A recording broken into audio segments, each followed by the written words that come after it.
Hi friends, എല്ലാവർക്കും സ്വാഗതം. ആദ്യമായിട്ടാണ് ചാനൽ സബ്സ്ക്രൈബ് ചെയ്യണേ. ഇത് കണ്ടത് നമ്മൾ വിത്തിന് വെച്ച ഇഞ്ചിയാണ്.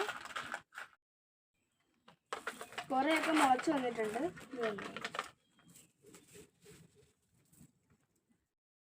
നിങ്ങൾ ഇഞ്ചി വിത്ത് വാങ്ങുന്നവരാണെങ്കിൽ അതുപോലെ നിങ്ങൾക്ക് അവൈലബിൾ ആയിട്ടുള്ള ഒരു കൊട്ടയെടുത്ത് അതിലേക്ക് ചാണകപ്പൊടിയും ഇഞ്ചിയും ഇടയ്ക്കിടയ്ക്കായി നട്ടു കൊടുക്കുക. നമ്മൾ ആദ്യമായിട്ടൊരു കൊട്ട എടുത്ത് അതിൻ്റെ മുകളിലേക്ക് ചാണകപ്പൊടി ഇടുക. അതിൻ്റെ മുകളിലേക്ക് ഇഞ്ചി വിത്ത് വെക്കുക. വീണ്ടും ചാണകപ്പൊടി ഇടുക, ഇഞ്ചി വിത്ത് വെക്കുക. അങ്ങനെ തുടർച്ചയായി ചെയ്യുക. ഇടയ്ക്കിടയ്ക്ക് നനച്ചു കൊടുക്കണം കേട്ടോ. അപ്പോൾ ഇതുപോലെ ഇഞ്ചി മുളച്ച് വരും. അപ്പം നമ്മൾ ഇതോരൊന്ന് പറിച്ച് മാറ്റി നടുക. ഇങ്ങനെ മുളച്ച് വന്ന ഇഞ്ചി വിത്ത് നമ്മൾ നടുന്നത് കാണിച്ചു തരാം. നമ്മൾ ഗ്രോ ബാഗാണ് നടുന്നത്. ഗ്രോ ബാഗിൽ നടുമ്പോഴാണ് നമുക്ക് ഏറ്റവും കൂടുതൽ വിള കിട്ടുന്നത്. ഇതുകൊണ്ട് നമ്മൾ ഈ ഗ്രോ ബാഗിലാണ് നടുന്നത്. ഇത് 15 രൂപേൻ്റെ ഗ്രോ ബാഗാണ്. ഉണങ്ങിയ കരിയിലകൾ നമ്മൾ ആദ്യം ഗ്രോ ബാഗിൽ നിറച്ച് കൊടുക്കുകയാണ്.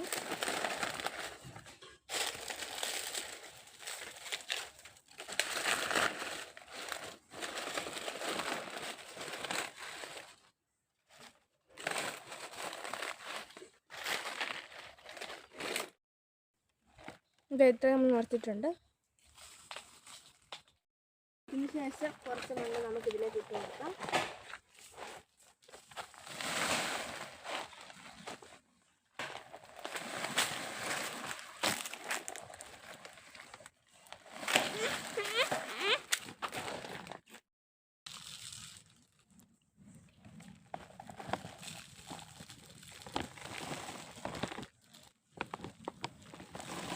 ഇത് ചാണകപ്പൊടിയാണ് കേട്ടോ. ഇതിൻ്റെ പകുതി നമ്മളതിലേക്ക് ഇട്ട് കൊടുക്കുകയാണ്.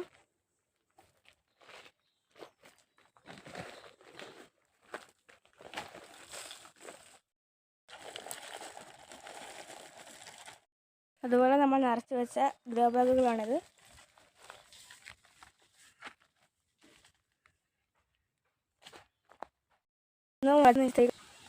ഇത് വേരോടെ ഇങ്ങനെ പറിച്ചെടുക്കുകയല്ല വേണ്ടത്. ഇന്നത്തെ നട്ടിരിക്കുന്ന ഇഞ്ചി എടുക്കുകയാണ്. മുളക് നമ്മൾ എടുക്കാൻ പോവാണ്. സൂക്ഷിച്ച് പൊട്ട നമ്മൾ എടുക്കാൻ.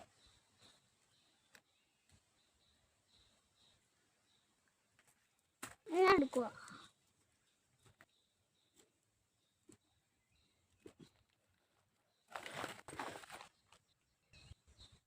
അതുപോലെ വേരോട്ടം വന്നിട്ടുണ്ട്.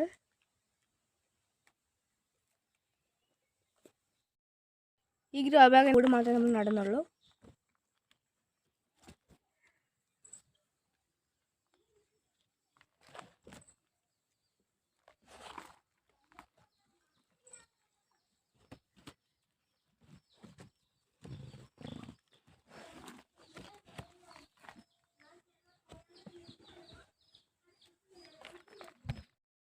നമ്മൾ കുറച്ച് ചാണകപ്പൊടിയും മണ്ണും ഇട്ട് കൊടുക്കുകയാണ്.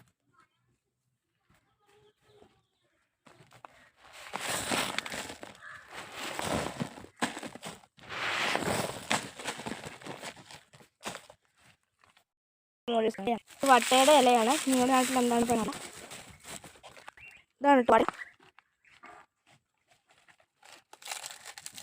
എന്താണ് പറയുന്നത് കണ്ടു ചെയ്യണേ. കുറച്ച് വെള്ളം ഒഴിച്ച് കൊടുക്കാം. ഇതിൻ്റെ മുകളിലോട്ട് ഒരു ലെയർ കൂടി ചാണകപ്പൊടിയും മണ്ണും ഇട്ട് കൊടുക്കണം.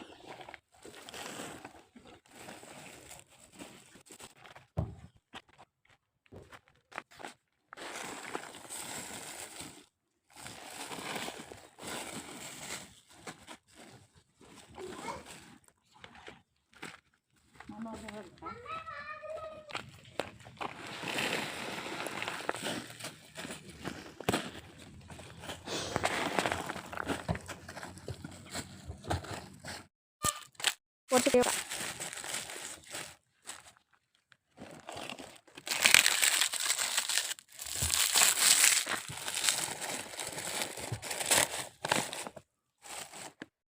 നട്ടാൽ നമുക്ക് ഗ്രോ ബാഗിൽ കുറേ വിള കിട്ടും. നമ്മൾ നട്ടിരിക്കുന്ന ഇഞ്ചി മുള വരുന്നതിന് മുമ്പേ നമ്മൾ നട്ടതാണ്. എങ്കിലും നന്നായിട്ട് മുളയൊക്കെ വന്ന് ഒരു ഉഷാറായി നിൽപ്പുണ്ട്.